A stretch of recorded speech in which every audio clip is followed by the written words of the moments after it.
Исәнмесез, ғазиз милләттәшләр, зәңгәр экраннар аша сезне барыгызны да сәламләүебезгә без шиксез шатбыз.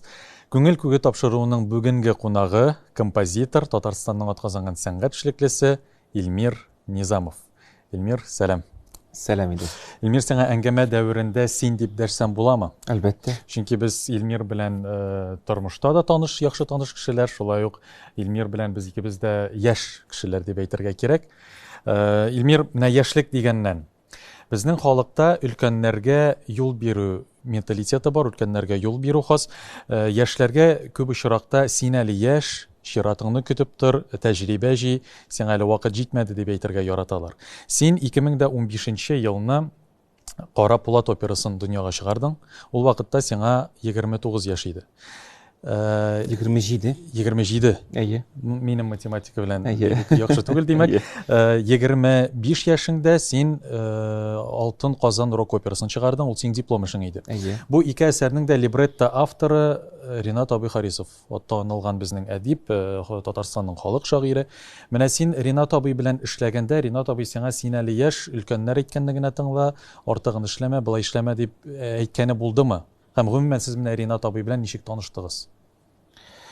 Әйтергә кирәк, киресенчә Ринат абый ул үзе яшьлеккә бик каты тартыла. Шуңа күрә менә бу ниндидер өлкән абруе һәм шул вакытта яшьлек дәрте алар менә бергә кушылып, минемчә без шуңа күрә менә бу спектакльләрне язган вакытта шундый уңышка ирештек. Шуңа күрә менә бу иң дөресе теге ниндидер өлкән белән һәм яшь эшләсә, бәлки бу иң дөрес юл дип уйлыйм мин. Ничек без таныштык? Без Ринат абый белән бик кызык таныштык. Аның турында миңа әйтте минем профессорым Анатолий Борисович Лупов. Һәм аның теләге буенча без таныштык. Ул аны чакырды консерваториягә. Мин һаман да ул көнне хәтерлим, чөнки ул минем көнем, туган көнем иде ул минем. Ул шул көнне декабрь ахырлары булган иде. Әйе, ул декабрьнең ахырлары иде, 24 декабрь, ул килде консерваториягә. Без класста күрештек, сөйләштек, мин үз музыкаларымны уйнадым. Ул үзе күрсәтте нинди аның идеялары бар, һәм без уртак тел табып, менә шул көннән бирле бергә иҗат итәбез. Гомумән менә яшьләргә кайбер вакытта бит инде кайбер өлкәләрдә юл бирмиләр. Синең очракта ничек? Проблемалар белән очрашмадыңмы? Иҗат иткән дәвердә менә студент булган заманда дип әйтик. Ну, ничек әйтергә, төрле хәлләр булганы бар инде. Гел теге юл ачык кына булмый ул беркайчан да. Ләкин барыбер мин үземне ул яктан бәхетле кеше дип саныйм. Барыбер ничектер миңа игътибар да бар иде кебек, һәм ниндидер ярдәм дә мин сизә идем менә өлкәннәрдән. Шуңа күрә төрле хәлләр булганы бар, ләкин барыбер юл ничектер менә төзелеп барды. Тырышлыгың, үҗәтлегең аша инде. Әлбәттә. Бу эштә үҗәтлексез була алмый. Тагын Ринат абый турында әйтеп узарга кирәк. Син кайбер интервьюларыңда аны бабам кебек якын зат дип тә әйтәсең. Менә бүгенге көндә мөнәсәбәтегез нинди Ринат абый белән, иҗади мөнәсәбәтегездә, мен тормышта да элемтәләрегез ничеклек? Менә шулай әйтә алам. Әле еллар узган саен ул әле тагын да ныгая кебек. Чөнки минем беренчедән Айби бабайлар инде күптән юк. Һәм Ринат абыйның менә олы кызы да минем әнием кебек 64 елгы. Һәм аның олы оныгы да минем кебек 86 елгы. Һәм без менә шулай бик туры киләбез. Һәм анардан да түгел инде әлбәттә. Дөнья карашы да аның музыкага битараф булмау, ул бик музыка ярата.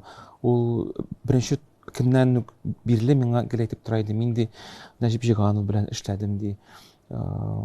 Мирсәет Гәруллин белән иң беренче татарча оратория яздык ди. Ризда Ахеров белән инде алар күп еллар элемтәдә.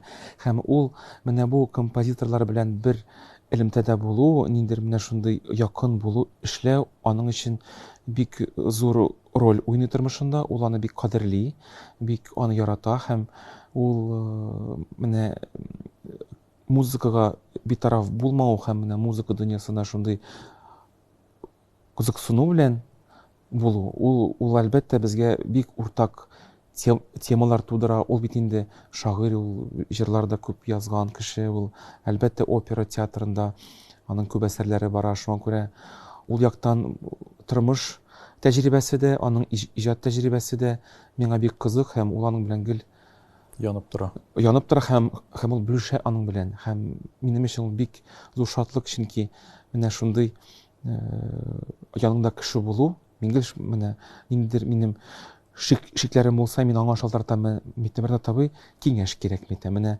шулаймы? Ул миңа киңәш бирә. Шуңа күрә менә мин уйлыйм, менә бу сорауларны мин бәлки әби бабайыма бирер идем, бу якта минем Мирнат абый бар. Ярдәм итә. Син Россия Федерациясе президентының яшь мәдәният эшлекләре премиясе лауреаты. Шул уңайдан 2021 елны син видео элемтә аша безнең ил президенты Владимир Путин белән элемтәгә кергән идең, аның белән аралашкан идең. Һәм аралашу гына түгел, син гаять актуаль проблеманы да күтәргән идең ул вакытта. Ул яшь композиторларга системалы ярдәм проблемасы. Шуннан да аларга системалы ярдәм кирәк. Менә ул вакытта шул әңгәмәгә әзерләнгәндә дулкынландыру хисләре булдымы синдә, дулкынлану хисләре? Юк дип әйтсәм ул дөрес булмый. Әлбәттә дулкынлану булды һәм һәрбер көнне бит без ил башлыгы белән сөйләшмибез. Шуңа күрә ул бит әле ниндидер теге шундый шәхси сөйләшү генә түгел, ул бит турыдан-туры эфирда булды. Шуңа күрә бу минем өчен бик шундый сынау булды бер яктан. Икенче яктан мин бик шатландым, минем шундый мөмкинлегем булганга һәм аның менә ул очрашуның төп максаты иде теге ниндидер менә шундый формаль сөйләшү генә түгел, ниндидер шундый проблемалар кую, нәрсә бүгенге көндә нәрсә борчый яшьләрне, нәрсә кирәк, нәрсә борчый, иҗат ягыннан ул сәнгать эшлекләре көне иде. Шуңа күрә мин бөтен уйлаган фикерләремне җыйдым да, тупладым да, менә шундый 7 минутлык, 8 минутлык текст әзерләдем һәм шуны тәкъдим иттем һәм мин бик шатмын, ул мине ишетте һәм әзме-күпме барыбер ниндидер хәрәкәт менә бу минем соравымдан соң барлыкка килде. Гомумән менә әйтеп уздык, җитди проблеманы күтәргән идең. Усал фикер белдерүче булдымы шул әңгәмәдән соң? Бәлки менә өлкәнрәк коллегалардан ниндидер шелтәләр килгәндер, нәрсәгә ул проблеманы күтәрәсең дип анда әйтүчеләр булдымы? Күбесенчә бик дөрес проблема күтәрдең диделәр. Әлбәттә, өлкәннәрдән мин ишеттем, менә нәрсә өчен аны күтәрергә кирәк дип әйтәм. Без үз дөньябызны үзебез төзергә тиеш һәм мин гел шундый активный позицияда идем.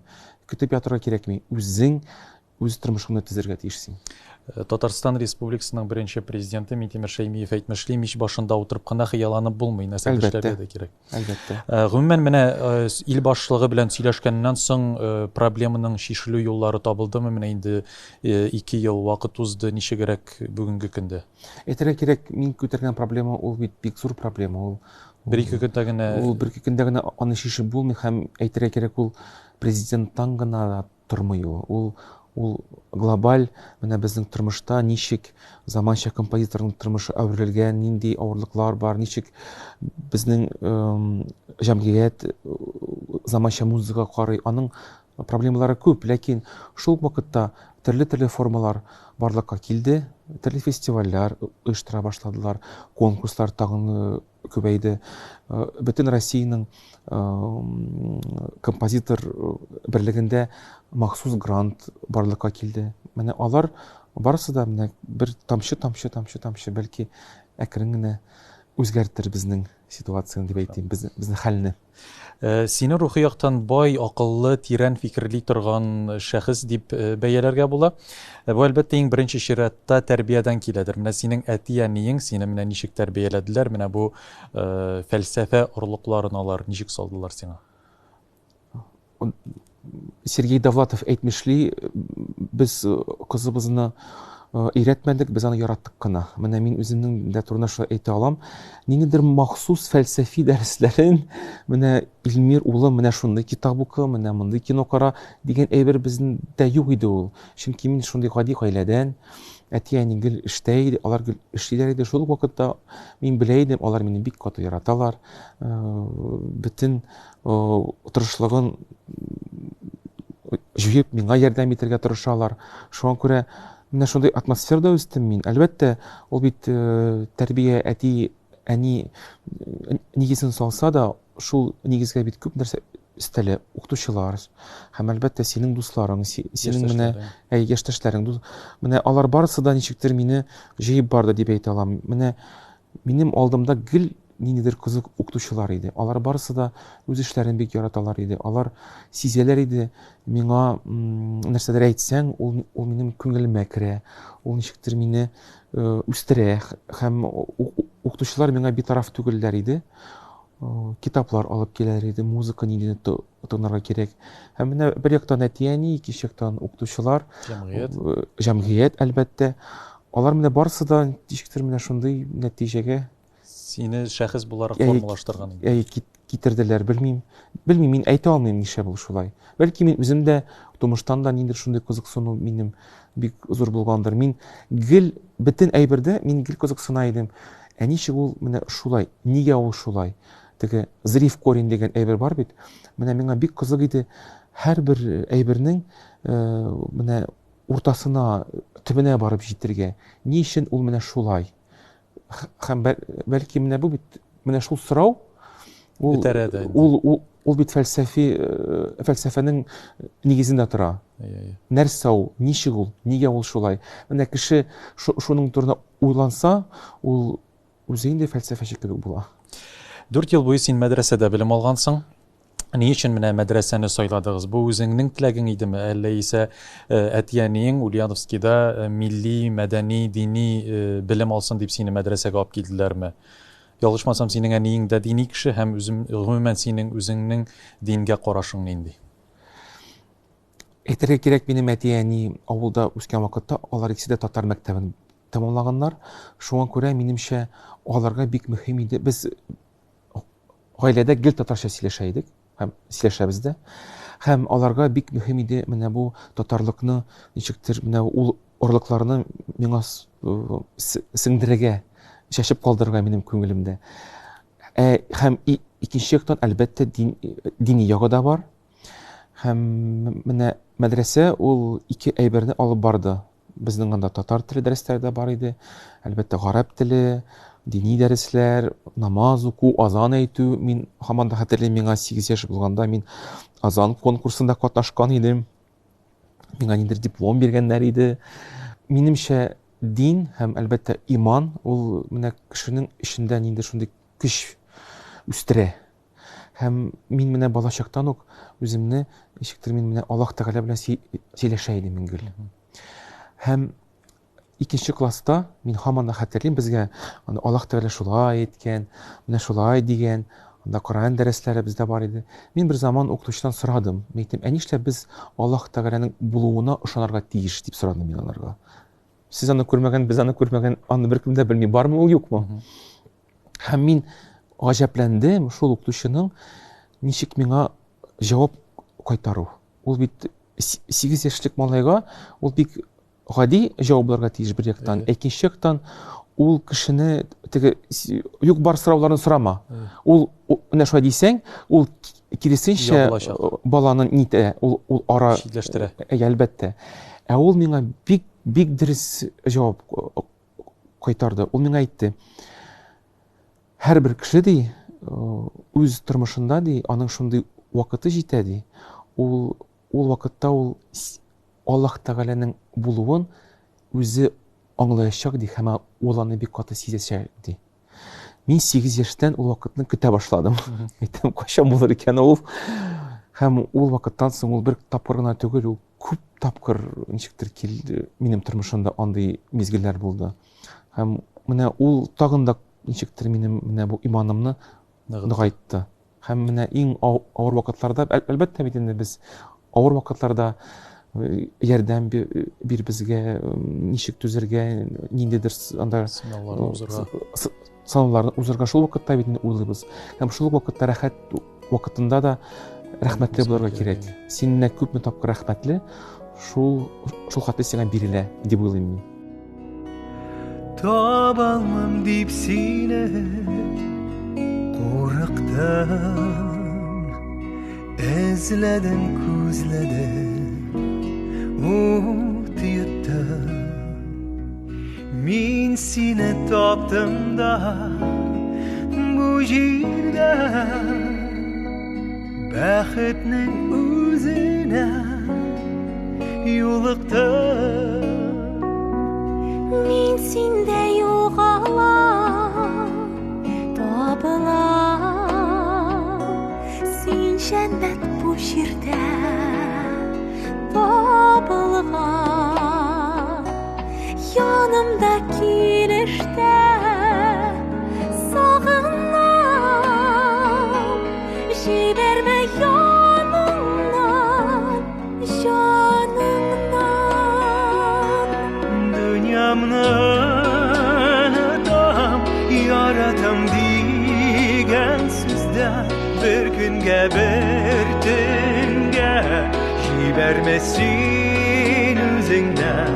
Dünyamdan atam, yaratam deyin sözden. Bir günge bir günde Jibermesin mine üzünden.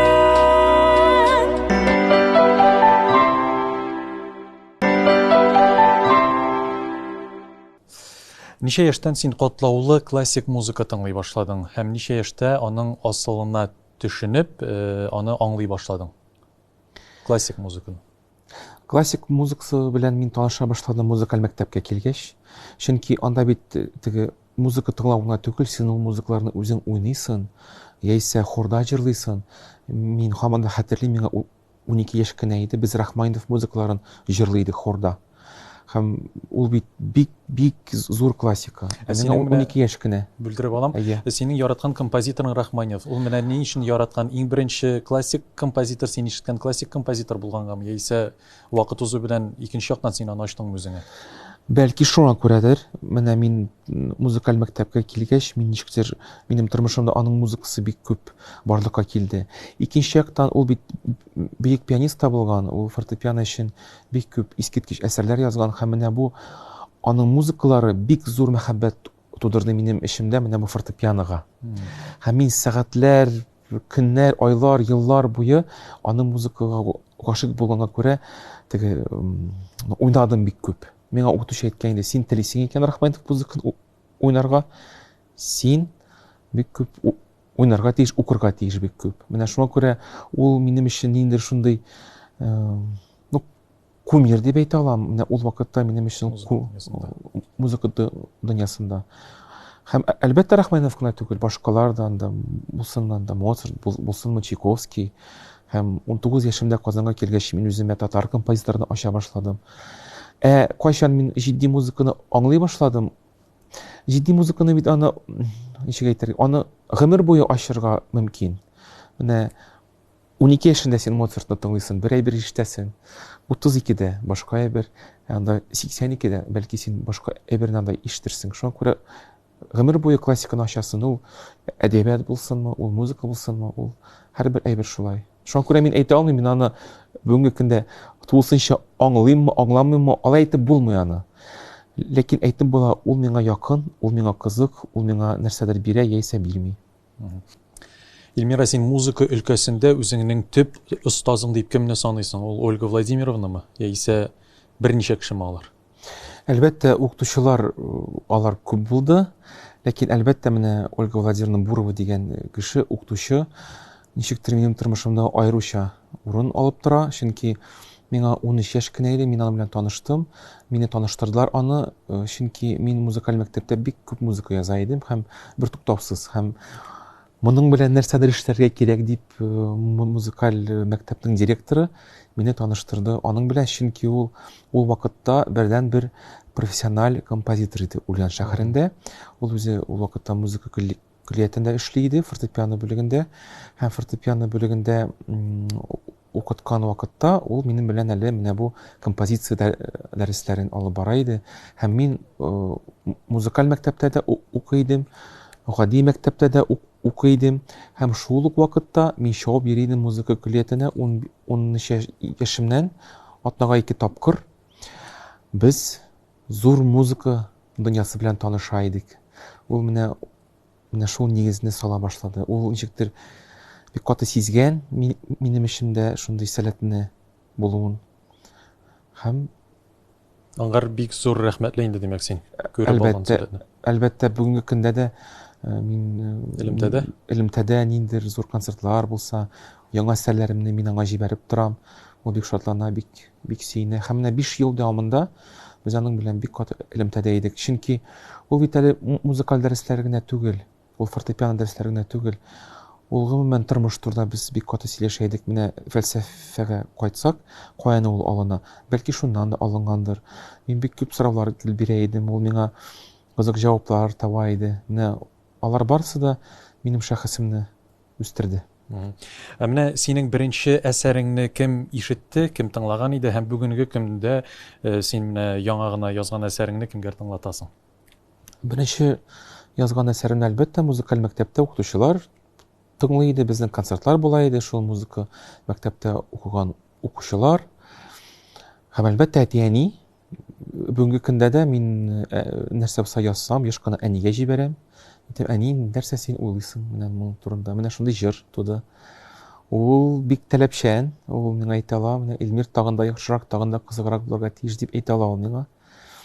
Әлбәттә, коллегаларыма да күрсәтә алам, музыкантларга, җырчыларга.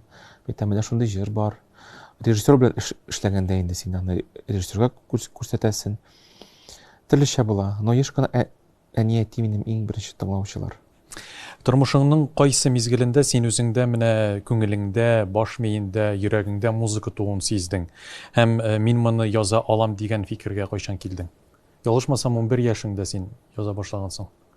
Ну менә музыкаль мәктәпкә килгәч шук, мин сизә башладым. Әйтәм, ә нишләп мин кеше музыкасын гына уйнарга тиеш, мин үземдә нәрсәдер уйлап таба алам. Мин кеше музыкасыннан берничә нотаны ала идем дә һәм шуны үзгәртә идем. Нәрсәдер өсти идем, нәрсәдер алыштыра идем. Һәм ул нәрсәдер килеп чыга иде шулай. Һәм белмим, менә шулай.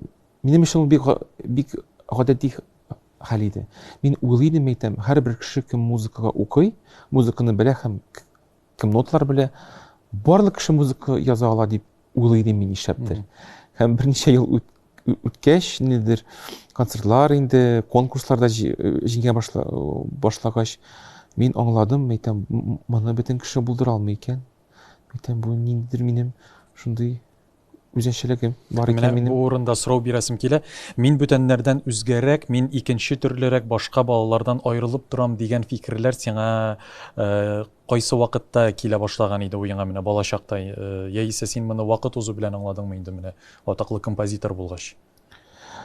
Әле мин музыка мәктәбенә йөрми идем, мин гел уйлыйдым, әйтәм, минем ниндидер бик үзенчәлекле һөнәрем булырга тиеш. Мин бала булгандан да врач та, табиб та булам дип уйлыйдым мин. Анда трамвай йөртүче дә минем инде шундый уйларым бар иде теге 5-6 яшь булганда. Ләкин шул вакытта мин уйлыйдым, әйтәм, ниндидер минем үз юлым булырга тиеш бу тормышта. Бәлки һәрбер бала шулай уйлыйдыр, бәлки һәрбер кеше шулай уйлыйдыр, белмим. Ләкин менә музыкага килгәч, мин инде аңладым, бу юл минем музыка аша булырга тиеш һәм менә шулай ул килеп чыкты да. Менә үзең дә әйтеп уздың, балачакта син табиб булырга хыяллангансың. Күп еллар. Күп еллар. Ләкин менә вакыт узу белән син хәзер атаклы танылган композиторга әйләндең, Татарстанның атказанган сәнгать шәкелесе. Һәм менә композитор эшен син табиб эше белән чагыштырыр инде, чөнки бит инде табиб ул ничектер кайбер вакытта сүз белән, кайбер вакытта дарулар белән, хирург булмаса инде ул ничектер хирург, русча әйтсәк, хирургическое вмешательство белән ярдәм итә кешегә. Музыкада бит ул ничектер кешенең күңелен дәвалый. Килешәсеңме? Әлбәттә, әлбәттә. Табиб тәнне дәваласа, без җанны дәвалыйбыз. Сиңа менә әйтүчеләр булдымы? Илмир, бәлки хат язучылар булгандыр. Илмир, бик зур рәхмәт, менә сезнең музыкагызны тыңлап, ничектер менә авырулардан терелдем дигән шундый. Аллага шөкер, бар шундый хатлар. Без менә шундый заманда яшибез, без һәрберебезгә яза алабыз, төрле социаль челтәрләрдә һәм менә шуңа күрә алар байтак, алар күп. Кайбер кешеләр гомумән шул язалар. Без сезнең музыканы ишетеп, ничектер дәваландык, бик рәхәт булып китте. Кайбер кешеләр ноталар сырыйлар, менә шул җырны җырлап булмасмы, записларын сырыйлар. Кемдер спектакльне күрә театрда, ә ул музыка бер кая юк. Ул миңа турыдан-туры яза. Мин бик шул вакытта шатланам. Чөнки минем өчен ул менә иң төп максат. Менә кеше күңелен дәваларга, менә син белмәгән кешеләргә дә ничектер музыка аша ниндидер көч дәрт бирергә, мәхәббәт бирергә. Ул иң зур көч музыканың, минемчә. Менә миңа гел кызык иде композитор кешеләр, мәсәлән, менә син парикмахерскийда утырасың, я булмаса автобуста барасың, ниндидер музыка яңгырый. Сез аны менә ничектер образларга бирелеп тыңлыйсызмы, менә автор нәрсә әйтәсе килгән, яисә син инде сразу күз алдыңа ни китерәсеңме, теге сольфеджио дип әйтеген, сольфеджио дәресен, нотные грамоты, восьмушкаларны анда, затак, тегесе бусы, шундай әйберләр күз алдына киләме? Ничегрәк менә синең? Төрлечә була. Юк, мин гади дә музыканы гади тамашачы буларак музыканы тыңларга яратам. Чөнки син яхшы музыканы менә шулай тыңлыйсың. Син аны тыңлаучы буларак кына, күңел ачып кына син аны тыңлыйсың. Икенче яктан инде әлбәттә син кызыксына башлыйсың. Ничек бу музыка ясалган? Нәрсә анда бар? Нинди инструментлар, ничек анда яздырганнар, ничек аны җырлыйлар, ничек аның аккордлары төзелгән? Шундый хәл әлбәттә ул еш кына була минем. Ләкин яхшы музыканы син барыбер тамашачы буларак тыңлыйсың инде. Ул начар музыканы яисә гомумән тыңламыйсың. Сүндерәсең, яисә уйлыйсың, нигә ул шундый начар? Андай фикерләр килгәли, ишеткәнең бар андыйны да, үзеңә ошамаган музыканы тыңлады. Әлбәттә. Йолдызнамәгә, ягъни мәсәлән гороскопка син ышанасыңмы һәм гомумән кызыксынасыңмы гороскоп белән? Менә син кәҗә мөгез буларак интервьюларда да әйткәнең бар, конфликтка керми торган, бәхәсләшми, каршы килми, тыңлый, әмма үзенчә эшли кәҗә мөгезләр. Бу шулай ук менә йолдызнамәдән киләме синеңчә, яисә бу да тәрбиядән киләме? Менә ни өчен сорыйм, чөнки мин үзем дә кәҗә мөгез, һәм мин үземдә дә андый сыйфатларны сизәм. Но менә без бит икебез дә кәҗә мөгезе буларак нәрсә әйтә алабыз. Син ышанасыңмы, ышанмыйсыңмы? Барыбер нәрсәдер бар кебек минемчә. Охшашлыклар ниндидер бар характерда. Әлбәттә. Шуңа күрә әзме күпме барыбер нәрсәдер бардыр анда.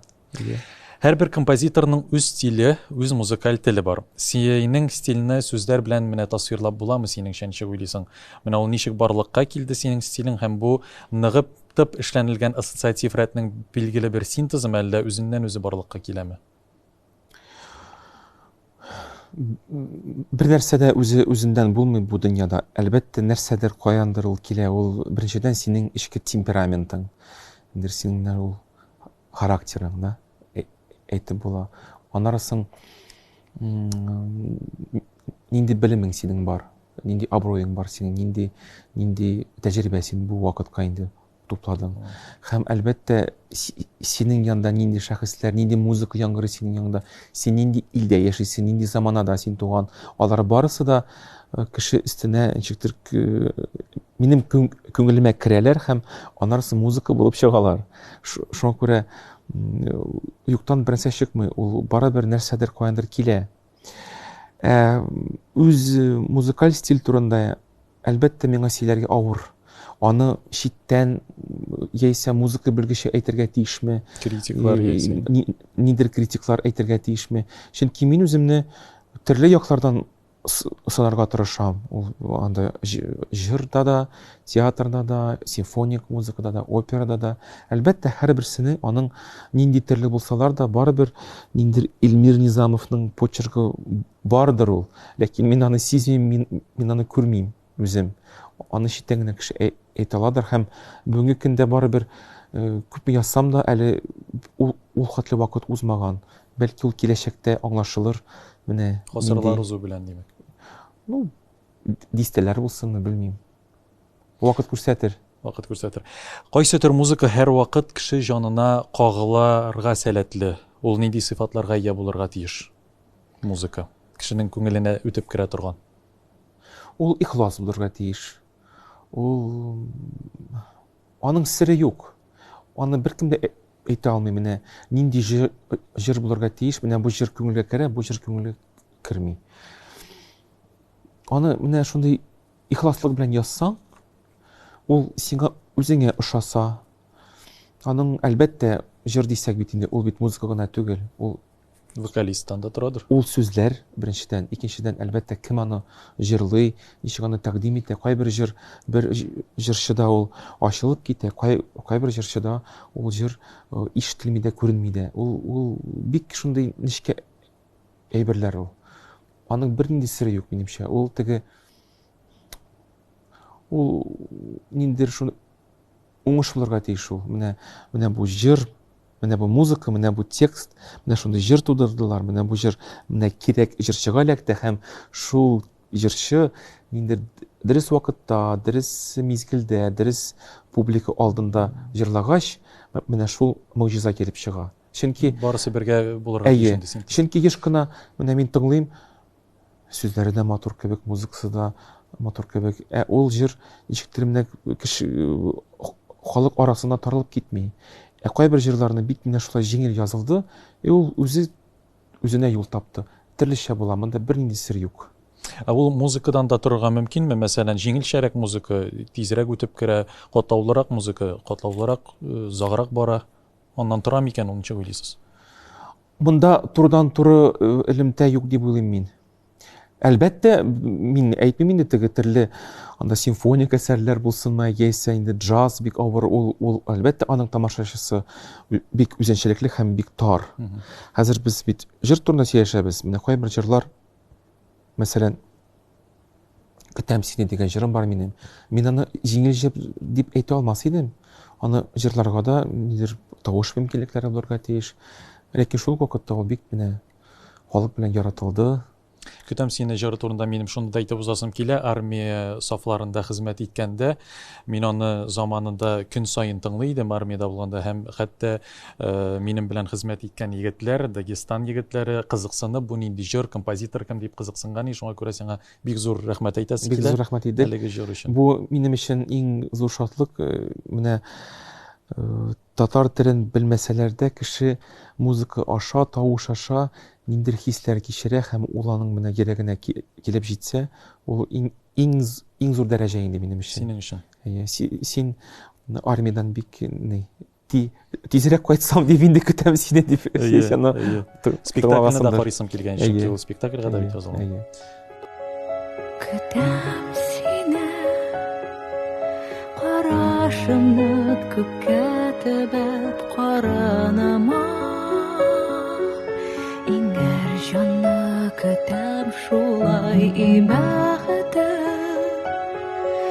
Күзкәйләрең нинди төстә зәңгәр күкмә. Әллә инде яшел тугай, көтәм сине. Бәхет нуры, көтәм сине. Анатылып күзләремдә өмет тула. Көтәм сине, көтәм сине.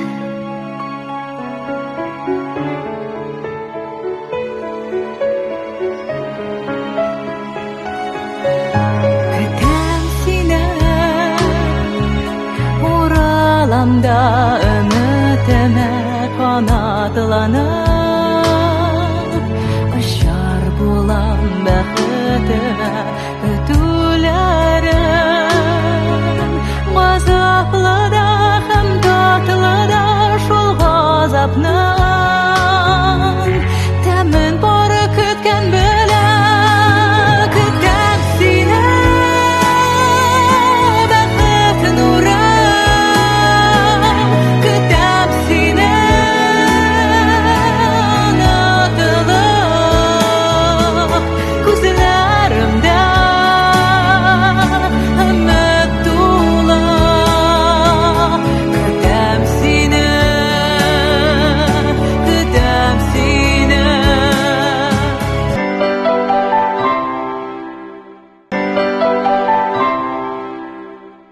Илмир, сиңа бөек композиторларның мәхәббәткә багышланган әсәрләре арасында кайсылары күбрәк ошый? Ниндидер күтәренке, саф мәхәббәт турында язылган әсәрләрме, яисә теге бәхетсез мәхәббәт турындагы әсәрләрме? Бик кызык сорау, уйларга кирәк, уйлана башладым. Беренчедән әйтәсем килә, минемчә һәрбер әсәр ул мәхәббәт турында язылган. Ул турыдан-туры кеше мәхәббәте булсынмы, яисә Ходайга мәхәббәт булсынмы, бу дөньяга мәхәббәт булсынмы, мәхәббәтсез бернәрсә дә туа алмый. Нинди мәхәббәткә инде ул анда инде бәхетлегә, бәхетсезлеккәме? Ул инде ничек әйтергә, ул мөһим түгел. Икенче планга кала. Ул икенче планга кала, чөнки бәхетсез мәхәббәткә язылса да ул әсәр, җыр булсынмы, опера булсынмы, ул аның максаты барыбер кешегә мәхәббәт бирү һәм аның эчке дөньясын ничектер баетырга һәм тынычландырырга. Яисә ул инде бәхетле мәхәббәт булсынмы, аның максаты шул ук. Аның юлы гына төрле. Максаты шул ук аның. Шуңа күрә төрле әсәрләр яратам мин. Мондыйларын да тегенделәр инде. Интервьюларның берсендә син мин һәр әсәремдә мәхәббәтне төрлечә белдерәм дип әйтәсең. Менә моның турында да җентекләбрәк сөйләсәң иде. Бу мин әйткәнмен, минем менә төрле стильләрдә эшләү турында. Чөнки минем ниндидер шундый масса жанрында да мин эшлим күп. Минем шундый эксперименталь әсәрләр дә күп алар. Кайбер кешеләр әйтә аладыр, менә бу безгә ошый, менә бу бердә аңлашылмый, нәрсә бу? Мин әйтәсем килә, менә төрле телләрдә бит без сөйләшә алабыз. Кайбер телләрне без аңламыйбыз да, ләкин шул вакытта сиңа кеше бәлки анда мәхәббәтен белдерәдер. Ул менә шул ук әйбер ул. Һәрбер музыкаль стиль ул тел кебек, аны өйрәнергә кирәк, шуннан соң ул сиңа ачылып китә. Менә шул мәгънәдә мин әйткән идем. Мин һәрбер әсәремдә мәхәббәт турында сөйлим, ләкин аны аңлар өчен шул стильләрнең телләрен өйрәнергә кирәк. Ул тамашачыдан, ул тыңлаучыдан шул әйберне сорый. Син, мәсәлән, менә әсәр язасың ди, аны камилләштерәсең һәм кинәт кенә бу инде моннан да яхшырак була алмый дигән фикерләр, шундый чаклар булгаладымы синең? Яисә бер әсәрне гомер буе камилләштереп буламы, ничек уйлыйсың? Шундый мизгелләрдә син үзеңне ничек хис итәсең? Менә әсәрне язып бетергәч, әсәр өстендә эшләүне кайчан төгәллисең? Менә әсәрне син шул вакытта язып бетерәсең дә инде, син эчтән сизә башласаң, мин яхшырак инде яхшырта алмыйм аны. Ул инде менә килгән менә шул рәвешенә. Андый фикерләр булала димәк, теге моннан да яхшы булдыра алмыйм дигән фикерләр синең буламы? Килгәлиме андый уйлар башыңа? Юк, әлбәттә, менә син төрле көйне язган вакытта син эзләнәсең, нәрсәдер истисең, нәрсәдер алып ташлыйсың. Син менә шул, мин шул вакытны көтәм. Менә монардан да яхшырак инде була алмый дигән әйберне мин сизсәм, мин шул вакытта нокта куям. Димәк, бу әсәр әзер. Ничә көн, мәсәлән, менә җыр иҗат итәсең ди, ул ничә көн дәвам итә әле? Сине беркем дә шикләми ди, вокалист та шикләми, җырчы да шикләми, сүз авторы да шикләми. Менә син иҗат итәсең, күпме вакыт сузылырга мөмкин? Җыр бит ул Җиңелрәк? Нота язу гына түгел, без бит җыр турында сөйләсәк, без бит әле җырның әле аудио язмасы да булырга тиеш. Ул эш бер елга, ел ярымга тартылырга мөмкин. Минем шундый вакытларым бар. Шундый җырларым бар. Мәсәлән, башта син көйне уйлап таптың. Аннан соң син уйлыйсың, нинди музыкантлар белән, нинди музыкаль уен кораллары белән яздырабыз без аны, скрипка булсынмы, гитара булсынмы, аны яздыргач, әле нәрсәдер истисең, теге сведение әйберләре, менә шул музыканы җыю вакыты килә, җырчы яздыра җырны, менә ул айлар, еллар буена тартылырга мөмкин. Кайбер шул җырлар бик озак чыгалар, ләкин ул чыккач, мин үземне канәгать сизәм, мин бу әйбердә бөтен теләкләремне эшләдем. Менә сведение вакытында аранжировщик та үзенең фикерләрен бит белдерергә мөмкин. Нәрсәдер анда идә, монда инструмент үстик, монда тегене үстик дип. Ул вакытта син менә бәхәскә кермисеңме аранжировщик белән дип әйтик? Юк, менә булай гына мин башымда мин аны шулай күрдем, шулай ишеттем, шулай гына булырга тиеш дигән шундый. Кайбер әйберләрне әлбәттә мин әйтәм, менә шулай гына башкача була алмый. Кайбер әйберләрне, мәсәлән, музыкант әйтә, әйдәм мин менә шунда, менә шундый соло уйныйм. Башкачарак. Яисә җырчы әйтә, мин бу нотаны булай түгел, менә шулай ала алам. Һәм мин еш кына килешәм, чөнки һәр кеше үз эшен белә. Мин ышанам, һәм профессионал ул менә бу җырны байыта гына. кайбер җырлар, алар киресенчә менә шундый яхшы җырчы тавышына ачылып кына китә. Мин аны шулай дип уйлаган идем. Ә җырчы аны шугатлы оста башкара, әйтәм, карален әйтәм, ничек монда була икән. Тагын да яхшырак килеп Ул чыга. тагын да яхшырак килеп чыга. Менә шундый вакытларда булганы бар. Шуңа күрә төрлечә, бик төрлечә. Мин ишек әйтергә, мин янымда бик кызык шәхесләр җыярга яратам. Мин алардан да күп нәрсәне алам, укыйм. Композитор бит ул үзе генә түгел бу дөньяда. Син музыкаль идея тудырасың. Син менә бу кино язасың, нотага саласың музыкаңны. Ә музыканы барыбер аны башкаручы тудыра. Оркестр булсынмы, дирижер булсынмы, җырчы булсынмы, алар кулларында, алар тавышларында синең музыка халыкка таныла. Шуңа күрә эшләгән вакытта мин тырышам шундый зур профессионаллар белән эшләргә, чөнки аларның кулларында минем музыкам. Шуңа күрә бик таләпчән мин ул яктан. Яшь вокалистлар белән эшлисең киләме һәм гомумән эшлисеңме яшь вокалистлар белән? Без беләбез, син Илмира Калимуллина белән актив иҗади дуслык сезнең бар. Илүсә Хуҗина, Алина Шәрипҗанова, Филүс Кахиров, Илгиз Мөхетдинов, менә яшь башкаручылардан мәсәлән. Ну, без үзебез дә бит әле яшь дип саныйм. Картлар түгел. Шуңа күрә минем 99% җырчыларым яшь. Һәм әлбәттә мин бик яратам яңа шәхесләрне дә ачырга, ниндидер бик кызык тавышны ишетсәм, бу кызык шәхесне күрсәм, мин тырышам танышырга, аралашырга, тәкъдим итәргә.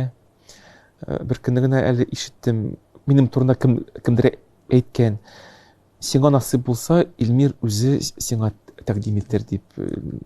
Бәлки бу сүзләр хак бар бу сүзләрдә. Хаклы бар. Әйе. Син менә бүгенге көнгә күпме әсәр иҗат иттең? Санаганың бармы, яисә инде санаудан туктадыңмы хәзер? Мин бер кайчан да санаганым юк иде. Әлбәттә бездән еш кына сорыйлар, анда теге синең нинди әсәрләрең язылган. Мин әйтә алам, анда мәсәлән шул Камал театрында 10-га якын спектакльләр бар. Менә шундый театрда менә шу хәтле спектакльләр. Бу җырчы репертуарында менә шу хәтле җырлары бар. Ләкин тулысынча күпме мин әсәр язган, мин әйтә алмыйм. Гомумән менә шул тулысынча язган әсәрләрең арасында бер әсәр бармы син аны менә төшеңдә ишетеп, уянып тиз генә кәгазьгә күчергәнең? Яисә бөтенесе теге уянгач, ачык зиһен белән язылган композициялар? Әйтергә кирәк, төштә еш кына музыка килә. Бик еш, бик төрле музыка килә. Кайбер музыкалар шу хәтле көчле яңгырый. Менә мин тыңлап торам. Аллага шөкер, безнең менә телефоннарда диктофон бар. Мин аны җырлыйм, яисә фортепианода күршеләргә зур сәлам. Яисә суккала баласын. Әйе, менә төнге 3тә, аннан соң инде сәгать 9-да мин тыңлыйм, әйтәм нәрсә булды икән бу. Һәм кайбер вакытларда бик кызык әйберләр менә яздырылган була. Мәсәлән, узган елны Илмира белән без Язлар дигән җырны яздырдык. Менә ул җырны мин тулысынча төшемдә күрдем. Һәм менә ул музыка шу хәтле каты яңгырата башында, мин тыңлап торып, аны нотага салдым да менә шундый җыр туды. Төрлечә була. Зур әсәрне иҗат иткәч, аны җанландыргач, аңа тормыш биргәч, ничектер барбер бушап каласың эмоциональ яктан. Әйе. Менә энергияны тамашачыга җиткергәч, шулай ук тыңлаучыга җиткергәч, хәл кайдан аласың син? Ничек ял итәсең? Менә заманча композитор ничек ял итә? Ял итү минем өчен дөрес әйтергә кирәк проблема. Чөнки мин гел үземне эштә күрәм, ә менә зур эшне бетергәч, мин гел уйлана башлыйм, ә менә ял итәргә ничек ул? Нәрсә эшләргә кирәк? Ятып торганмы, яисә кайдыр барганмы, яисә анда кемне күрешергәме? Әлбәттә, минем өчен иң зур ял ул башка ниндидер шөгыль. Башка жанрда иҗат итеп алумы? Яисә кул белән ничектер физик эшме ул? Башка жанрда, бик каты арысаң, ул башка эш булырга мөмкин. Яисә мин анда пешерергә яратам, яисә урманга барырга, анда шашлыклар ясарга, яисә мунча ягырга, яисә әлбәттә сәяхәткә бару, ул бик көч дәрт бирә инде. Яңа эмоциялар ачады. Әйе, мәсәлән, без менә сөйләшеп алдык машина турында. Мин машина үзем йөртмәсәм дә, мин консерваториядә укыган вакытта, мин машина йөртү мәктәбенә йөргән вакытта, мин ул мәктәптә ял итә идем мин. ул минем өчен ял иде ул. Монда башка нидер билем, башка сүзләр, башка кешеләр, барсы да башка. Ул минем өчен ял дип мин аны хис иттем. Яисә мин берничә ел элек исполнительлек курсларын тәмамладым. Мин анда барган вакытта мен да ял итә идем. Ул менә шундый переключение дип әйтә алам мин аны. Менә шул Миңа ял бирә. Күчкән арада бар бер башыңа ничектер менә ниндидер яңа проект өстендә эшлисең икән, аның ноталары килмиме шундый вакытта? Әллә син тулысынча күчәсеңме ялга? Менә ул переключение тулысынча барамы? Мин яратам тулысынча күчәргә. Онытырга мин музыкант булуымны, композитор булуымны әзрәк нитәргә. Үзеңә шундый перезагрузка кирәк. Чөнки булай да гел шул хәлдә торасың син, гел музыка дөньясында кайнаган күрә. Елына бер-ике тапкыр менә шулай үзеңне ул дөньядан алып башка мөхиткә тыгырга кирәк. Гомумән синең режимың нинди? Син ничәдә йокыдан торасың, ничәдә йокларга ятасың? Әйтик, мәсәлән, зур проектларны эшләмәгәндә.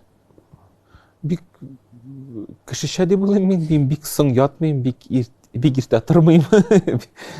Белмим, бер сәгать 12-ләрдән соң инде минем күзем сүнә. Менә кайбер кешеләр әйтәләр, мин сәгать 4-кә хәтле, сәгать 5-кә хәтле музыка яздым. Андый хәлләр булганы бар, әлбәттә, бик килеп терәлсә, анда инде теге цитнот дигән анда инде шундый безнең анда премьера яна. Сәгать 6-га да, 5-кә дә, анда 4-кә дә хәтле эшләп утырасың. Ләкин менә гадәттә минем сәгать 12-дән соң күзләрем сүнә, миңа берсе кирәк, миңа ял кирәк. Һәм шулай иртә белән бер сәгать 7-дә, 8-дә торам мин. Мин бик яратмыйм будильник белән торырга, мин будильникны кабызмыйм беркайчан да. Ну, теге аэропортка булмаса инде сәгать 6-га син анда әлбәттә кабызасың. Ләкин мин үземнең шундый ичке сәгатем бар. Мин беләм икән миңа 8-дә торырга кирәк, мин 8-дә торам үзем. 7-дә торырга кирәк, мин 7-дә уянам. Минем сәгатем ничектер Дисциплина тәрбияләнгән димәк. Бар улай бер. Якты язлар көтә җир йөзендә җаннар. Төн күзеннән качып тиздән атар таңнар. Күңелләрдә әле өзелмәгән өмет. Мәхәббәтне саклыйк җылыбызга кереп. Баскан эзебездә үсен бары гөлләр. Иң кирәкле сүзне әйтсен җирдә телләр. Бер елмаю җитә кояш чыксын өчен. Янәшәдә булсын җанга якын кеше. Язлар барыбер җитәр, язлар салкыннар китәр, эзләр ул һәр чак бездә, өзмә өметне өзмә.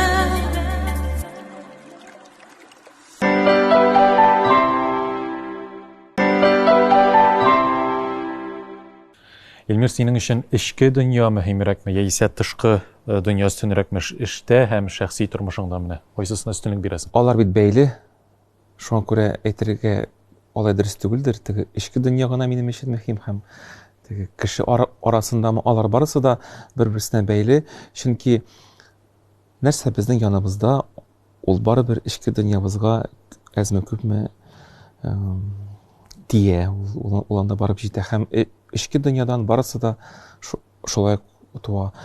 Минемчә, анысын икесен дә дөрес алып барсаң, нидер балансны тапсаң, шул вакытта кеше бәхетле була. Чөнки кеше үз-үзе белән дә бәхетле булырга тиеш, кеше арасында да югалып торырга тиеш түгел, дуслары булырга тиеш, якын кешеләре булырга тиеш, шул вакытта барысы да була. Син күбрәк экстравертмы, интровертмы? Мин үземне барыбер интроверт дип саныйм. Күп кеше мине менә шулай кеше арасында күрә, минем дусларым да күп, мин гел сәхнәдә, мин гел кеше белән аралашам, премьераларда, ничектер анда сөйләшеп, көлешеп тә аларга яратам мин. Ләкин шул вакытта кем мине якын белә, ул белә, мин үзем генә булырга мин бик яратам. Миңа үзем белән бик тыныч, миңа үзем белән бик рәхәт. Мин бер качанда моңсуланмыйм бер үзем булган вакытта, мин гел үз-үзем белән сөйләшәм. Шуңа күрә ул яктан Төрле хәлләр буладыр, ләкин күбесенчә интроверттыр мин. Музыканы бит башкача язып та булмый, дип уйлыйм мин. Син үз эчке дөньяңны белергә тиеш. Бик яхшы шул вакытта син башкаларны да сизә башлыйсың. Илмир, синең белән күп кенә интервьюларны тыңлагач, шуны аңладым, синдә фәлсәфи фикерләр күп. Нинди фәлсәфәчеләр сине сокландыра, бәлки ниндидер яраткан афоризмнарың да бардыр? Яраткан афоризмнар турында әйттеләр бит. Тиеш булганны эшлә, калганы ничек була, шулай була. Делай, что должен, и будь что будет. Менә бу минем иң яраткан афоризм. Фәлсәфәчеләр турында әйтсәк инде. Минемчә, мин махсус үземне фәлсәфәгә ничектер тартылам дип әйтә, фәлсәфә турында күбрәк уйлаганым юк мин алай. Кеше гомумән тормышның ничек барлыкка килүен һәм ни өчен бу булай, бу ни өчен шулай дип уйланса, ул инде фәлсәфәгә булай да барып кирип китә. Шуңа күрә мин гел шундай кызыксынырга ярата идем, ни өчен һәрбер әйбер менә шулай яралган. Ни өчен музыка шундый, ни өчен дөнья шундый, милләтләр шундый, халыклар шундый, кеше ни өчен шундый. Ул миңа гомумән кызык иде. Һәм мин үземне фәлсәфәче дип уйламыйм, ләкин шул вакытта бәлки әзме-күпме бардыр инде ул. Һәм кем бит яза, кем нәрсәдер тудыра, ул барыбер әзме-күпме ул фәлсәфәгә якын дип уйлыйм мин. Һәм менә тормышта һәм иҗатта фәлсәфә нинди роль уйный? Бик зур роль уйный. Минемчә, фәлсәфә аша караган кеше дөньяга, ул бик күп авырлыклардан җиңел уза ала. Кем әйткән? Все проходит. И хорошее, и плохое. Менә бу әйбер башыңда син тотсаң, үзеңне без бит гел менә бу ак белән кара арасында яшибез. Истә тотарга кирәк. Алар барысы да вакытлыча гына. Безнең тормыш вакытлыча гына. Менә миңа синең фикерең ошады. Без барлык җир шарындагы кешеләр дә азмы-күпме охшанганбыз. Безнең ике кул бар, ике аяк бар, ләкин кеше милләтне барбер ничектер теге сәнгать аша күрсәтә дип әйткән идең син. Менә танылган Дагыстан язучысы Расул Гамзатовның да шундый сүзләре бар. Әгәр дә кешедән сорасаң, кем син дип, кеше документ буларак үзенең паспортын күрсәтә. Анда бөтен аның мәгълүматы бар. Мәсәлән, халыктан сорасалар, сез кем дип, халык үзенең паспорты кебек үзенең атаклы скульпторын, композиторын, язучысын күрсәтә. Без милләтләрне шул шәхесләр аша таныйбыз, шул шәхесләр аша тоябыз. Без телибез икән ниндидер милләт белән танышырга. Без беренчедән аның сәнгатен күрергә тиеш, җырларын, әдәбиятын, музыкасын, театрын. Шуңа күрә менә мин сизәм, бездә шундый миссия бар. Менә миндә һәм минем коллегаларда, музыкантларда без бит үз өчен генә эшләмибез. Без безнең милләтнең йөзен һәр көнне ясыйбыз. Шуңа күрә безгә карап, безнең милләт турында, безнең ил турында да фикер йөртүчеләр булырга мөмкин. Син инде менә хәзер бүгенге көндә Россиядә дә танылган композитор, чит илдә дә сине беләләр, үз итәләр. Ничектер менә үзең дә аны сизәсеңме син? Менә синең иҗатың аша татар милләтен күрсәтәм, татар милләте турында кызыксыналар дигән фикерләр килгәлиме сиңа? Әлбәттә сизәм. Кайбер кешеләр миңа еш язалар. Менә бу җыр нәрсә турында, бу әсәр нәрсә турында, шул Кара Пулат әсәргә татарлар гына килмәде бит. Күп башка милләтләр дә килделәр. Интернеттан да, телевизордан да аны күрделәр, кызыксыналар. Менә Россиядә икән, менә шундый милләттә бар икән. Сезнең үзенчәлекле тарих, аннарсын бик күп кеше чит илләрдә шакката мөселманнар бар икән Россиядә. Алар бит аның турында белмиләр.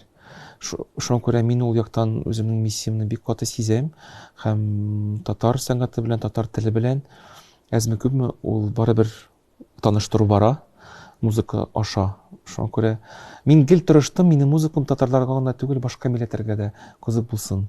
Аның аша инде безнең тарихыбызны күрсәтеп була, безнең телебезне яңгыратып була.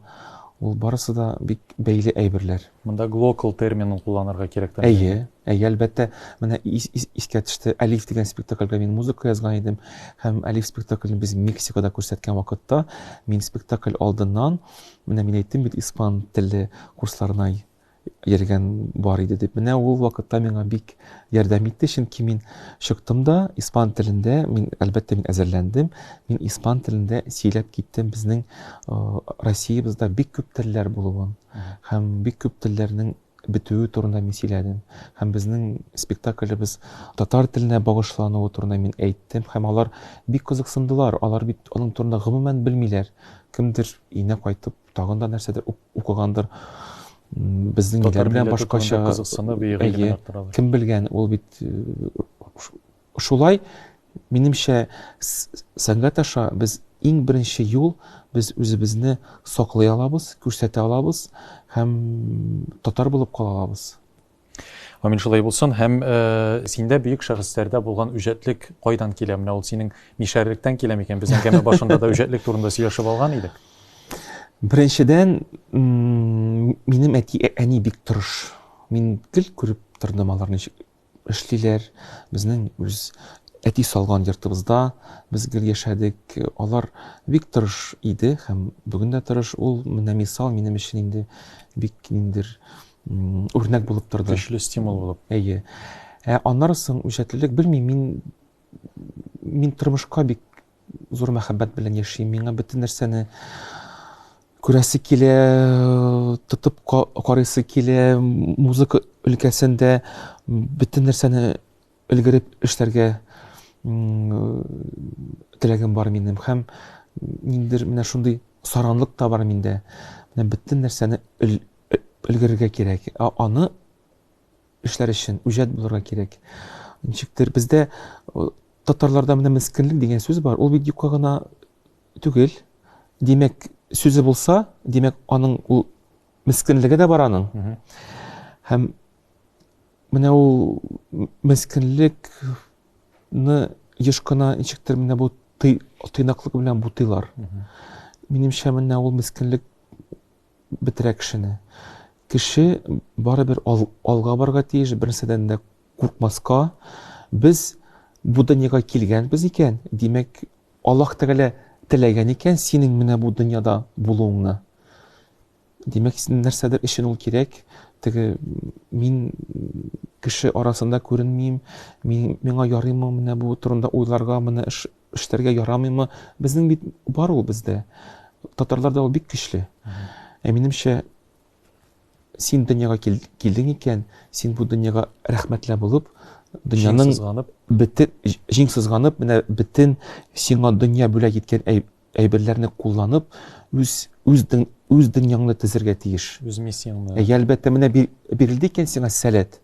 Димәк, мин оялмыйча, мискен булмыйча алга барга тиеш. Мин шуңа шулай ышанам.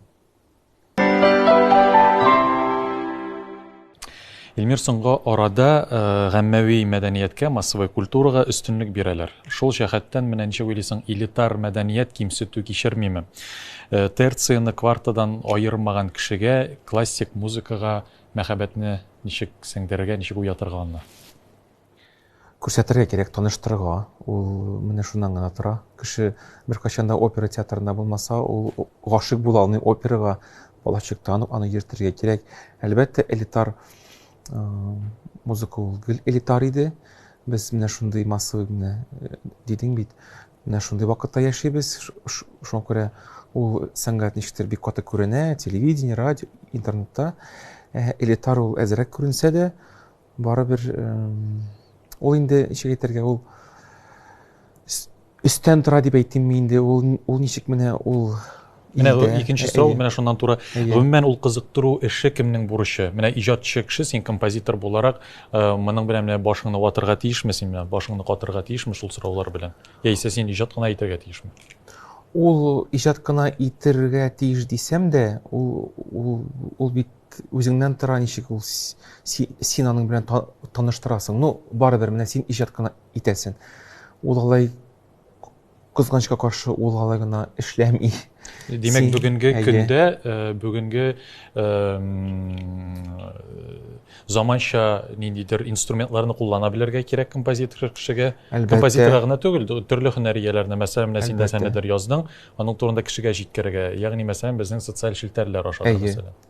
Әйе, шуңа күрә кешедән үзеннән бик күп тора. Син көтеп торсаң, менә кайчан сиңа ярдәм итерләр, ниндидер төрле теге институциялар дип әйтим инде. Ул алай бүген уже эшләми. Шуңа күрә шәхеснең сила личности диләр бит, менә анардан үзеннән бик күп нәрсә тора. Син кызыксындырырга тиеш кешене, күрсәтергә тиеш үзеңне.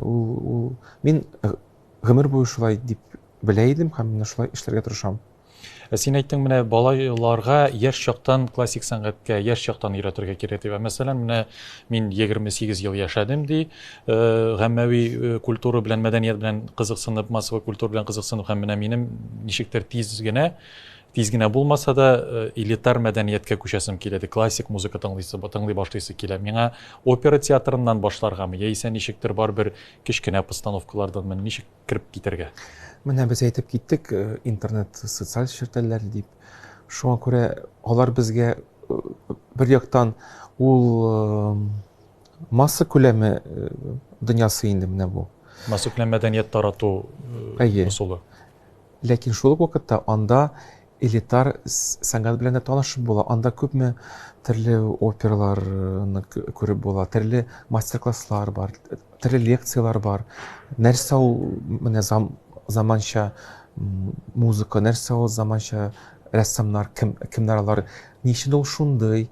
Мин үземдә бик кызыксынып күп нәрсәләр карыйм, шуңа күрә менә беренче адымны шулай ясап була, идән чыкмыйча да менә шуның белән танышырга. Аннары соң инде әлбәттә шул ук опера театрына барып кайтырга, кызыксынырга, нишләп менә бу шәхесләр шундый зур исемгә ия булганнар. Мин бик кызыксына идем, мин бер ничә әйтергә, миңа да тиз генә ул сәнгать нитмәде, калыбыма кирип китмәде. Мин кызыксына идем, әйтәм, нишләп менә бөтен кеше шундый авыр джазны менә кызыксынып тыңлый. Ничек аның тәмен менә белергә? Мин кабат-кабат тыңлыйм, аңламыйм, тагын тыңлыйм, аңламыйм, ләкин менә ул җыела баргач, менә бу тәҗрибә, син инде аңлый башлыйсың, ни өчен бу музыкант яхшырак, бусы тагын да кызыграк. Ул бит барысы да чагыштыргач кына ачыла. Шуңа күрә күпме кеше белә, шул хәтле аның өчен менә бу зур җитди сәнгать ачык. Himalaya dağ üstünde aldın bişik Kıyaş yıklay Herkes sayın şunda düşüp Jilgün boyu yıklağını saklap tıra Dilberde hem üstten başın kaplap tıra Yıkılsandan kıyaş düşük koyan desem Kil şu vakit kil bir şidir edip İse bütün dünya Buyuk gider tırgız değil Uyanırga vakit gider Tırgız değil Uyanırga vakit gider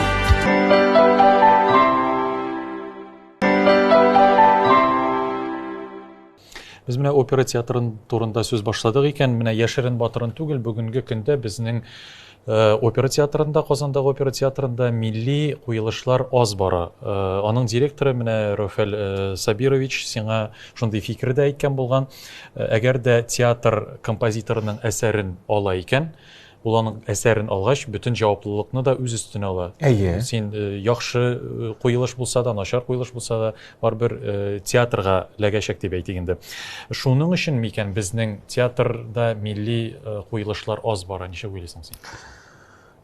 Шуның белән дә бәйле, анда сайлану бик каты, чөнки ул театрда Верди, Пучини әсәрләре яңгырагач, татар әсәрләре дә менә заманча әсәрләр менә шул биеклеккә, шул дәрәҗәгә барып җитәргә тиеш дип уйлыйм мин.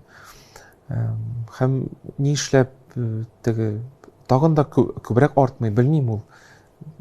Бәлки миңа да сорау түгелдер ул. Рафаэль Сабирович хәзер бәлки. Рафаэль Сабилишка күбрәктер. Аннан соң әйтергә кирәк барыбер безнең татар халкы опера сәнгатеннән читтәрәк тора. Аның бар менә бу элитар сәнгатьне яратучылар. Ну һәр көнне татар операсы барса театрда тулыр микән зал, һәр көнне белмим. Шуңа күрә бу шундый ачык сорау. Бу шуның белән дә бәйледер. Илмир, син пентатоника синең иҗатыңны чикли дип уйламыйсыңмы? Тамашачыларга да әйтеп узарга кирәктер. Пентатоника ул татар көйләренә хас төзелеш. Дөресме? Әйе. Беренчедән әйтергә кирәк, Стравинский әйткән менә бу чикләүләр кешегә тагын да күбрәк илһам бирә дип. Һәм мин аның белән бер яктан килешәм, әлбәттә. Икенче яктан татар музыкасы күптән инде пентатоника гына нигезләнми. Рөстәм Яхин җырлары да пентатоника гына түгел, анда төрле ноталар, төрле гармониялар бар. Шуңа күрә күптән инде татар музыкасы бөтен ноталарын куллана дип әйтә алам. Илмир, син шулай ук Казан дәүләт консерваториясендә композиция кафедрасы мөдире. Казан консерваториясендә бүгенге көндә татар мөхите сакланамы? Синеңчә ничек уйлыйсың? Татар мөхите бармы? Әйтергә кирәк, әлбәттә бар. Менә соңгы елларда безнең ул әле артада башлады, чөнки менә бу елны безнең татар уен кораллары ансамбле барлыкка килде һәм Казан дәүләт консерваториясының зур планнары бар. Ул ансамбльне зур татар оркестрына әйләндерү. Әйе. Шуңа күрә безнең ул яктан эшләнә. Һәм әлбәттә консерватория бит инде ул зур классика, музыка йорты. Ләкин Казан дәүләт консерваториясы менә күпме ул бар, ул гел татар музыкасын һәм классика музыкасын янәшә тотып, менә шундый теге бер-берсе белән үрелеп бара. Бер-берсе белән үрелеп бара. Безнең төрле ораториялардан да туган, анда төрле концертларда, инструментлар өчен. Шуңа күрә безнең ул яктан консерваториябыз ул эшне алып бара. Әлбәттә, без чагыштырсак, анда Сәйдәшев заманасы белән Нәҗип Җиганов заманасы белән кемдер әйтә алардыр, ул вакытта күбрәк опералар язылган, күбрәк милли симфониялар туган. Ләкин ул әйбер бит консерваториядан гына тормый. Ул әйбер гомумән заманында да тора. Әйе, заманда менә бу заманда нинди игътибар, менә бу җитди музыкага, милли музыкага нинди игътибардан ул бик каты тора. Шуңа күрә ул бик катлаулы сорау. Менә милли кадрларны академик сәнгатькә тарту механизмнары нинди синеңчә? Минемчә, беренчедән музыкаль мәктәпләрдә безнең укытучылар кирәк. Яхшы милли музыка белән таныштыра ала торган укытучылар кирәк. Менә бүгенге көндә безнең шундый проблема бар. Музыка көллиятендә Татарстанда гына түгел, Россия күләмендә безнең композиция укыта торган укытучылар алар турыдан-туры юк. Андый специалитет юк андый.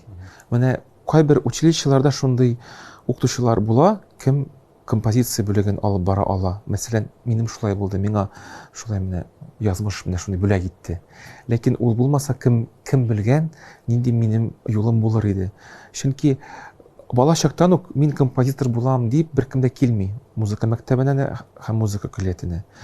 Ул укый барган саен гына ул ачыла. Аны ачыр өчен менә шундый укытучылар булырга тиеш.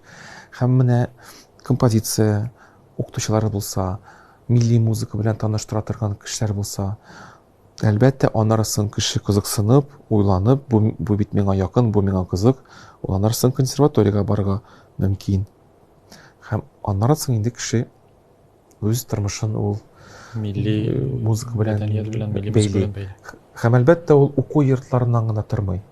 Ул бит гомумән нинди менә басым ясала. Күпме безнең музыкаль спектакльләр туа, нинди безнең оркестрлар бар, ничек безнең гомумән музыкантлар тормышы нинди. Кеше бит барысын да күрә, кеше барысын да турында уйлана. Шуңа күрә безнең заманада менә без сер түгел, без күреп торабыз, IT дибез, IT технология, IT кадрлар кирәк.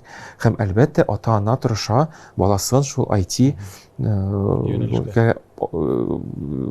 алып бара инде шул менә шул юнәлешкә этәрә, ул аны аңлап була һәм әлбәттә кемдер өчен ул бик кызык, ул бик файдалы һөнәр, кемдер үзен барыбер сәнгатьтә күрә, кемдер актер буласы киләдер, кемнеңдер музыка тартыла, ләкин безнең менә тормыш ул әйтә, юк, аның белән яшәп булмый, акча эшләп булмый, кемдер консерваторияны тәмамлап та аннан соң тормышын тулысынча үзгәртә, чөнки яшәргә кирәк, үзеңне генә түгел, гаиләңне дә карарга кирәк, шуңа күрә әлбәттә мин кешеләрне бик каты аңлыйм, кемдер музыканы бик каты яратса да, ул үзен читтәрәк тота һәм ниндидер башка җирләрдә табырга тырыша, монда беркемне дә гаепләп булмый, яшәргә кирәк. Менә синең студентларың турында да бер-ике сүз әйтеп узарга кирәктер. Алар ничегрәк чыгардыңмы инде, берәр курс чыгардыңмы? Мен ничек эш тора студентлар белән? Студентлар, Аллага шөкер, бар. Сәләтле студентлар да бар. Безнең консерваториядә һәр елны, алар бик күп түгел, һәр елны 2-3 композитор тәмамлый һәм 2-3 композитор килә. Мин инде 11-нче елдан эшли башлагач, 1-2 елдан соң миңа үз студентымны бирделәр. Ул бик иртә дип санала, чөнки совет чорларында композиторга укыта торган композиторның классында үз студентлары барлыкка килгән 40 яшьтә генә, 45 яшьтә генә композитор үзе зур тәҗрибә туплагач кына композиторларны укыткан. Безнең инде заманда башкачарак, миңа 27 яшь булганда ук инде минем беренче студентым, миңа 27, аңа 21. Безнең менә бу 5 ел, без икебез дә студент кебек, ләкин ул вакытта мин шуңартлык каты җаваплылык сиздем. Һәм ул мине ничектер менә шулай эшкә көчемне җыйды. Чөнки син аңлыйсың, бүген көннән син үзең өчен генә түгел җаваплы, син әле студентка да җаваплы. Һәм минем инде менә берничә бетергән студентым бар. Менә иң беренче минем студентым Лейсан Абдуллин дигән композитор. Ул күп еллар безнең Качалов театрында эшләде һәм бүгенге көндә дә ул иҗат итә, җырлар да яза, симфоник әсәрләр дә яза. Ничектер минем юлымны дәвам итә дип сизәм мин. Бик сәләтле кыз. Җырларыңа яшәү матурлыга, güzelliği ингән дөньяның, әнкәйләрнең аппак чәчләренә җылы нурлар сиптем аңнара. Аккаеннар бөдрә талларга, йолдызларга, безнең күңелләргә уралганнар сихри моңнары. Җанга якын туган якларга янкеләр, искән җирләргә güzelliği ингән дөньяның. Сандугач китмәсен туган илдән, сайраның сихри моңнарын. Ул җырларда бар яме тормышның, без яшәгән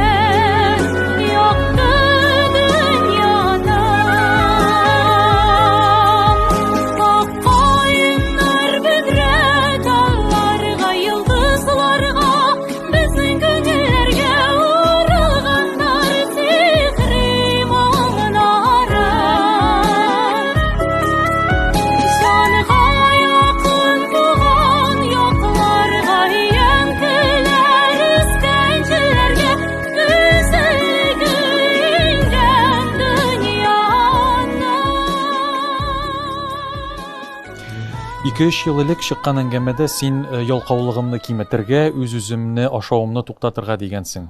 Үзең гел иҗатта булырга кирәк дип тә әйтәсең шул ук вакытта. Ничектер менә син янып чыгудан куркмыйсыңбы? Бүгенге көндә синең менә күңел халәтең нинди? Менә бу балансны эзләргә кирәк әлбәттә. Менә бу баланс кирәк кешегә, чөнки иң мөһиме бер ул җан тынычлыгы. Һәм ул җан тынычлыгы барыбер синең эчендә тора. Ул синең премьерлардан да тормый. Әлбәттә, эш булырга тиеш, кызык эш булырга тиеш. Кеше гел уңышка тартыла. Ләкин шул вакытта менә синең ичке дөньяңда менә шул гармония булмаса, баланс булмаса, синең әллә нинди уңышың булса да, син тынычлыкны таба алмыйсың. Шуңа күрә менә бу тынычлыкны мин үземдә тәрбияләргә тырышам, ләкин ул бик җиңел бирелми. Ләкин әле барысы да алда дип уйлыймдыр мин әле. Без сәясәт турында уйламасак та, сәясәт безнең турында уйлый дигән сүз бар. Син 2020 елны Татарстан Республикасы президентын сайлаган вакытта безнең Татарстан Республикасы президенты Рөстәм Нургалиевич Миңнехановның ышанычлы вәкиле идең. Син шулай ук сайлаучылар белән дә очрашуларда бик күп актив катнаштың. Шул вакыйгалар турында да сөйлә әле. Синеңчә менә сәясәт җәмгыять өчен мөһим әйберме ул? Алар турыдан-туры бәйләнгәннәр. Менә синең турына уйлыйсыңмы, уйламыйсыңмы? Мин әйтә алам, менә гомумән сәнгать, мин шундый аналогия китәргә яратам. Ул җәмгыятьнең йөзе, ул илнең йөзе. Менә без бит кешене йөзеннән күрәбез, йөзеннән таныйбыз. Безнең кулларыбыз, аякларыбыз теге плюс-минус бер төрле. Кешене без йөздән аерабыз. Ләкин кешенең аның йөзе генә түгел бит, ул менә гәүдәсе берсенә бәйләнгән, аны аерып булмый.